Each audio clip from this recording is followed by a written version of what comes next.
Et à côté de vous, Karim Rissouli, C'est moi. il y a... Oui. C'est vous Oui, Ah bah voilà, c'est Guillaume Karim. Meurice. C'est sûr et certain. Et ben moi, je suis allé ce matin, hier, dans l'Essonne, une ville administrée depuis pas mal d'années par la call girl la plus célèbre de France, Nicolas Dupont-Aignan. Ah, c'est con, hier, tu votes pour le général de Gaulle au municipal et tu te retrouves avec Mata Hari comme maire. C'est pas simple. Pourtant, on pouvait le voir venir quand même, son ralliement à Le Pen. Hein, le parcours de Dupont-Aignan, on le connaît. Soutien de Rocard, puis de Bayrou, puis de Seguin, puis création de Debout la France. Plus il vieillit, plus il est de droite, Nico. Et il a que 56 ans. Attention, les surprises pour la suite. Ah, regarde Bruno Gollnisch, hop, si tu regardes bien, il y a Nico qui te fait des appels de phare, je crois. En attendant, que pensent les Hieroises, hein, puisqu'on dit Hieroises et Hierois de ce ralliement de dernière minute? On commence avec un premier citoyen. Moi, je m'en fous, moi. Vous en foutez? Ah oui, carrément. Vous savez, j'ai 84 ans, alors vous savez... Ça vous passe au-dessus. D'abord, ce qui me plaît beaucoup, c'est les salopes qui sont à la télé, là, vous savez. Elles me plaisent beaucoup. Oui, alors oui, on peut pas s'intéresser toujours, c'est vrai, à la politique. Faut bien se détendre. C'est pas vous qui allez me dire le contraire. Voilà, lui, il est moins Chabot et Pujadas que Jackie et Michel. Alors, en même temps, attention, parce que tout se rejoint hein, en politique, voilà, en médias, parce que les salopes en question exercent quelle profession? Les journalistes, ces salopes là qui sont à la télé, là. Marisol Touraine. Ah, Marisol Touraine, elle n'est pas journaliste.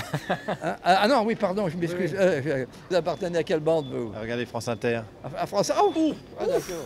Ça vous a fait peur du coup? Non, à ce moment-là, je n'ai pas de conversation avec vous autres. Oh là là, oui, c'est bien dommage parce qu'on aurait voulu en savoir plus. C'est rare de tomber sur un expert hein, comme ça au hasard d'une rue. Alors, bon, bah oui, c'est dommage. Alors, c'est pas grave. C'est pas grave parce que des gens qui ont un avis, j'en ai rencontré ce matin. Alors, on commence avec celles et ceux qui sont favorables à cet accord Le Pen-Dupont-Aignan. Madame? Moi, j'ai des idées qui sont moitié-moitié. Ah, attention, c'est Macron ça alors. Non. Moitié quoi? Bah, moitié de la droite et moitié de Le Pen. Ah oui, d'accord, vous êtes moitié droite, moitié extrême droite.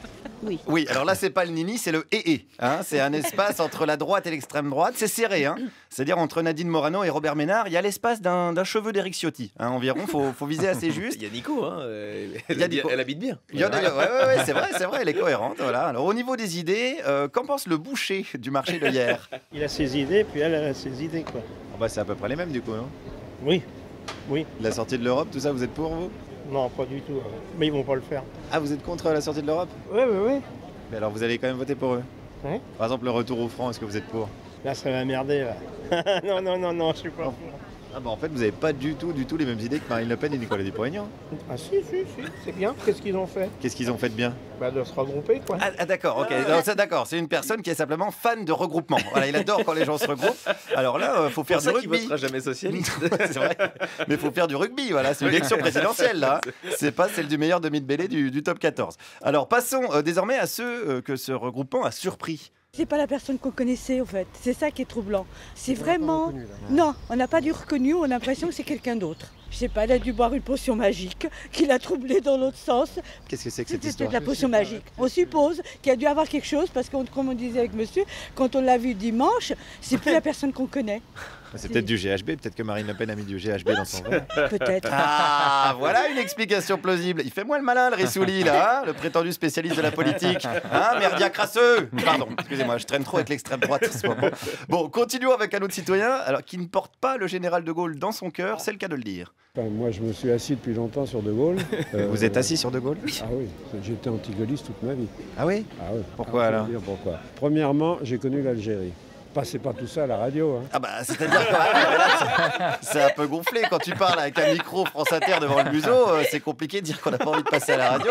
Moi, je veux bien tu vois, faire des efforts pour assumer un regard critique vis-à-vis des médias, mais jusqu'à un certain point. Alors bon, j'ai continué quand même, parce qu'il était sympathique, ce même monsieur, et il a fini par me raconter un petit peu sa vie, et notamment une discussion avec sa mère quand il avait 20 ans. Elle me dit, c'est plus possible, tu ailles à l'école, il faut que tu trouves du travail. Et j'avais deux voisins. Un qui travaillait à la Bourse de Paris et un qui travaillait de Vénéo aux pompes funèbres. Elle me dit, ils peuvent te faire rentrer tous les deux, qu'est-ce que tu préfères? Attendez, est-ce que c'est pas une métaphore de la situation du deuxième tour, ça? Enfin, oui, un peu. La bourse ou la vie? Voilà. Et oui, le CAC 40 ou les pompes funèbres, finalement, on est pile dans la situation. Comme Nicolas Dupont-Aignan, d'ailleurs, qui a peut-être réalisé une bonne opération financière en rejoignant Le Pen, mais a peut-être bien également signé sa mort politique.